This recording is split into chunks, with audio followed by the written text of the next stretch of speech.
Welcome back to Gin and Tin or Less. So today I have got a few things to share with you.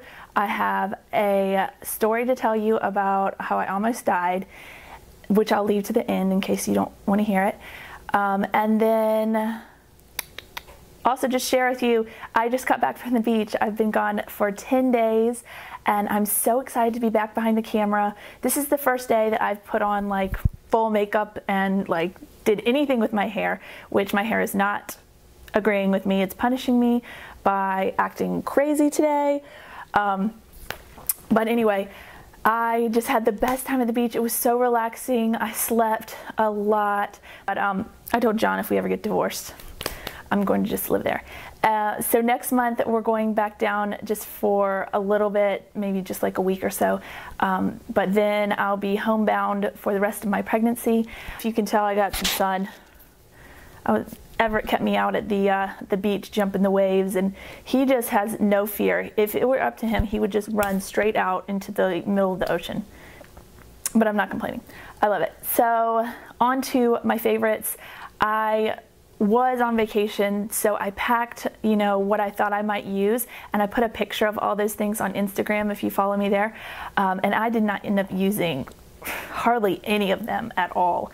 Mostly I just used that Paula's Choice sunscreen that I shared a couple weeks ago, and that stuff is so good. It's so good at reapplying. So I'd put it on, and then in the morning, and then at lunchtime I'd reapply it, and it builds on itself so nicely. And I feel like I didn't get hardly any sun on my face, which is amazing. I'm also going to have a video coming up on the different sunscreens that I was trying out. Other than that, I did my eyebrows with the Anastasia stuff, but pretty much that was it. Now, the only blush that I packed, and the reason why I just packed this one is because this is all I've been using for like the past 2 or 3 weeks. It's from Cargo. Ah! Did you guys just see that happen? Oh my gosh, that's my favorite blush. I don't know if I should cut this out. Anyway, it was the blush in Sunset Beach. It's totally shattered all over the floor. The reason why I loved that blush, may it rest in peace, is because it had the 4 shades in it, and it's what I have on my cheeks today. I love it. I can't even talk about it. I might cry. Just kidding. I'm not going to. The next thing, I hope I don't drop. This is from It Cosmetics. It's the Celebration Foundation, and I love this stuff. I just heard that they came out with this again with SPF, which amazing. I need to hit pan on this though before I get that one. But it's in the color medium beige, and it's just so great for building on, you know, your CC cream, touching it up throughout the day, or just wearing on its own. Just put some concealer on and put this on top, or just wear that. But it never looks cakey, it never looks powdery, and that's why I love it. And then the other thing that I lived in was the It Cosmetics CC cream with in the color medium. It has an SPF of 50 on it, so I felt safe putting that on my face, because when I'm at the beach, even if it's like dinner time, I want some SPF on. And so I love that. Another thing I just used up, and I was going to include this in trash, but I figured I would just share it now. It's the Aussie 3-Minute Miracle Moisture Treatment. I have some higher end masks that I put on my hair, but I feel like this one is just as good. It smells delicious. They've come out with, they've done some rebranding on this and come out with like 4 different flavors or whatever of it. But this is just the original, and it smells like summer. It reminds me of working at the pool. And I just love this stuff. Now, the Infallible, I love the way this feels, but I cannot find my shade. I swear, I've tried so many. This is 103. I've tried 104, 105. It's too yellow. I just cannot get it right. So this is not a winner for me.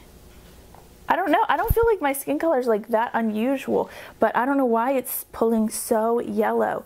And I don't want a pink undertone. I want more of a neutral one. So if you have any advice on that, please feel free to leave it in the comments below. Ugh, remember when that blush just fell on the floor? I mean, you just can't plan stuff like that. This just happens. It's real life. So anyway, on to my near-death experience.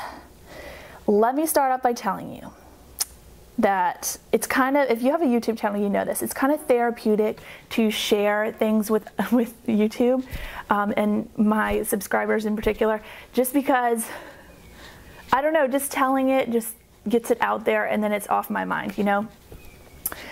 So right before we left for the beach, I came home and I pulled into my driveway. And let me just tell you, first of all, I've never met anyone that's more afraid of snakes than I am. I'm super, super afraid of snakes. I have dreams about snakes. If I see a snake, I will definitely have a nightmare about it that night.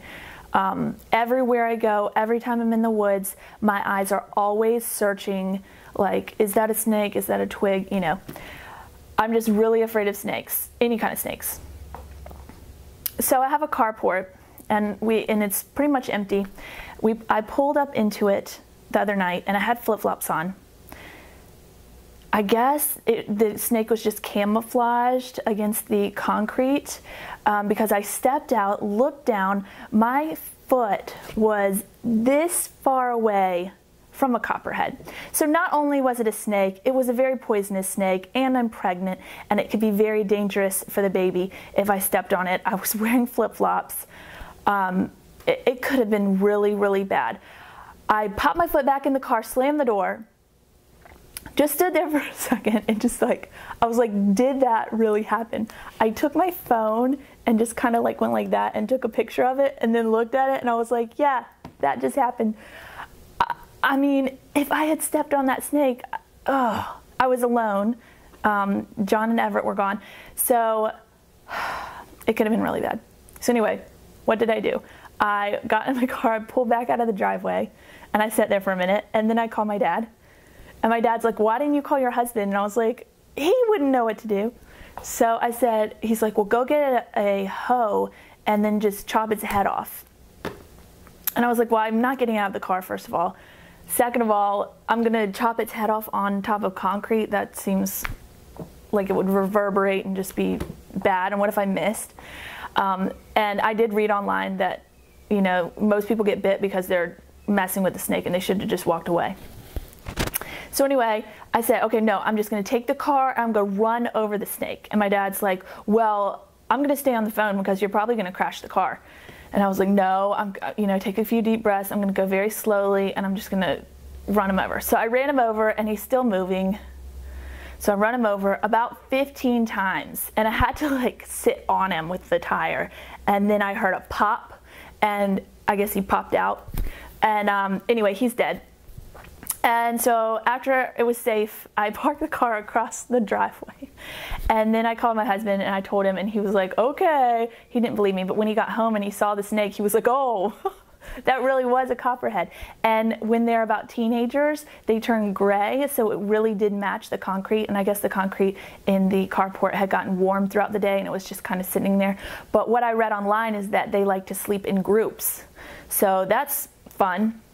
There's probably more in my yard. I'm like terrified to go out there now. And my dad was like, I don't know why you're so scared. They're everywhere. That doesn't make me feel better, Dad. Thanks. But anyway, crisis averted. Snake is killed. I will not let my son out in the yard without me there. And I'm worried about my dogs now. I'm going to go get my dogs shaved so that I can see see their skin better so they're not so fluffy. In case they do get a bite, I'll know right away to take them to the doctor. But yeah, if you have any experience with snakes, don't share them below because I already have enough to be afraid of.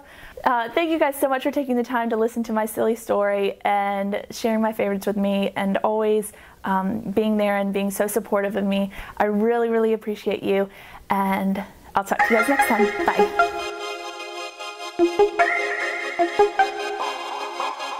Bye.